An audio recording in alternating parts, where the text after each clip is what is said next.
নমস্কার বন্ধুরা, আমি রিমা। ত্রিপুরার ছোট্ট একটি গ্রামে তোমাদের সকলকে জানাই অনেক অনেক স্বাগত। তোমরা সবাই কেমন আছো বন্ধুরা? আশা করছি যে যেখানে আছো ভালো আছো, সুস্থ আছো। তো দেখো, আজকে একদম সকাল থেকে তোমাদের সঙ্গে দিনটা শুরু করলাম। তো প্রতিদিনই আমি সকালে ঘুম থেকে উঠে আগেই ইষ্টবৃত্তিটা সেরে নিই, আর তারপরেই ঝুড়ি হাতে বেরিয়ে পড়ি ফুল তুলতে। আর এই সকাল সকাল ফুল তোলার অভ্যাসটা জানো তো মাত্র 2 থেকে 3 মাস হয়েছে।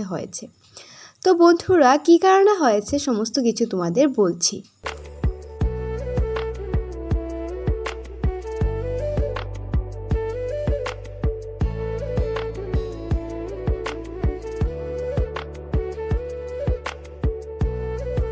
এই ব্লগের মাধ্যমে বন্ধুরা জানতে পারলাম সকালে কেন ফুল তুলতে হয়।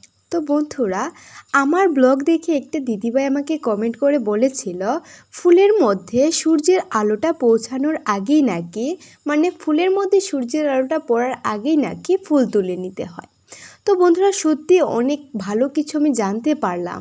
আর সত্যি তোমাদের মাধ্যমে যদি ছোটো ছোটো বিষয়গুলি আমি জানতে পারি তাহলে অনেকটা উপকৃত হব।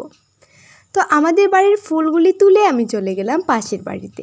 পাশের বাড়ি কাকিমা বলছে, মানে অনেক দিন হয়েছে বলছিল যে ওদের বাড়ির ফুল নিয়ে পুজো দিতে। তাই বন্ধুরা, ওদের বাড়ি থেকেও কিছু ফুল এনে আমি মা লক্ষ্মীকে দিয়ে দিই। তো বন্ধুরা, আমার ফুল উঠানো হয়ে গেলে সকালের কাজবাজে আমি লেগে পড়ি।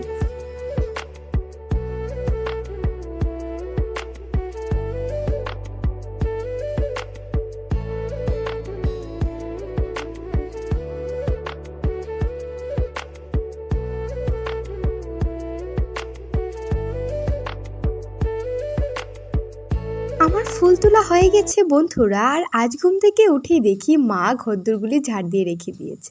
তো আমার কাজটা অনেকাংশে কমে গেছে। আর এদিকে দেখো, মা সকালের চা বানিয়ে নিয়েছে।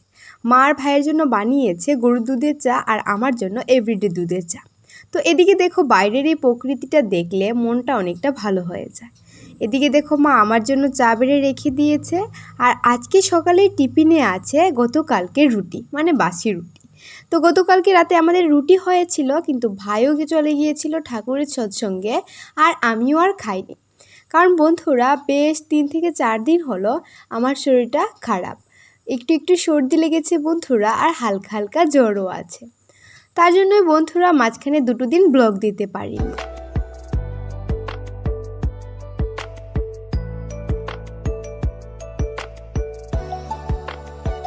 এখন যেহেতু ভ্যাকেশন চলছে বন্ধুরা, তাই দেখো আমি সকাল সকাল চা টিফিন খেয়ে বেরিয়ে পড়লাম, আর মা এদিকে উঠানটা ঝাড় দিয়ে দিচ্ছে। তো আমি এখন চলে যাচ্ছি টিউশনে। যেহেতু বাচ্চাদের স্কুল বন্ধ বন্ধুরা, তাই সকাল সকাল টিউশনটা সেরে আসলেই রুদের বাড়িটার আমাকে খেতে হয় না। তো বন্ধুরা, আমার চ্যানেলে কোনো নতুন বন্ধু হয়ে থাকলে প্লিজ তোমার কাছে আমার অনুরোধ, আমার চ্যানেলটা সাবস্ক্রাইব করে আমার পাশে থাকার। আর পুরানো বন্ধুদেরকে জানাই অসংখ্য অসংখ্য ধন্যবাদ।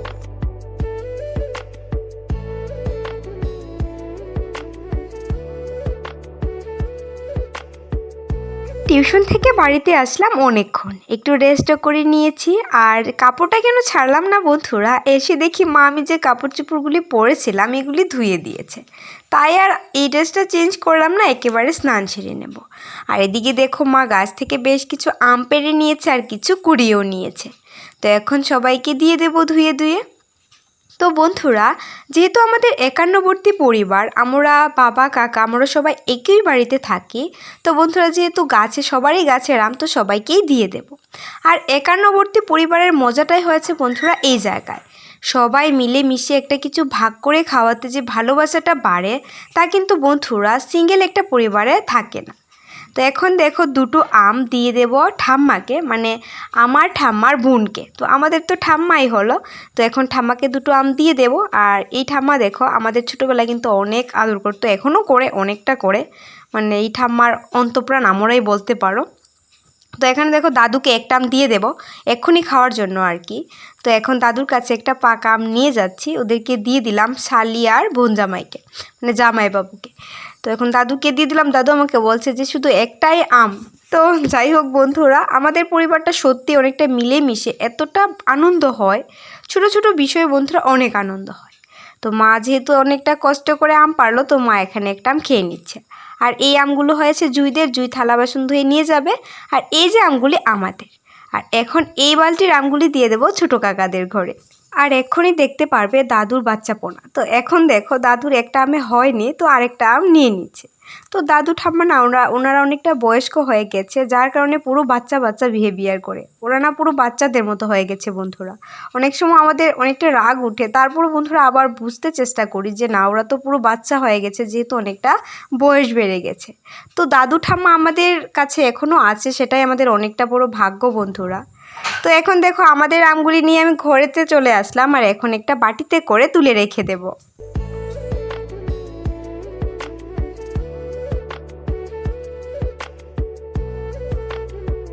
আমার প্রিয় বন্ধুরা, আমার ব্লগ তোমাদের কেমন লাগে প্লিজ কমেন্টের মাধ্যমে জানাতে ভুলো না। ভালো লাগলে অবশ্যই লাইক, কমেন্ট অ্যান্ড সাবস্ক্রাইব করে চ্যানেলটার পাশে থাকবে।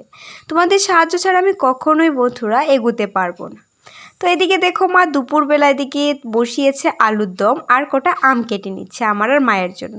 আর ভাই চলে গেছে মাসির বাড়িতে আগরতলায়।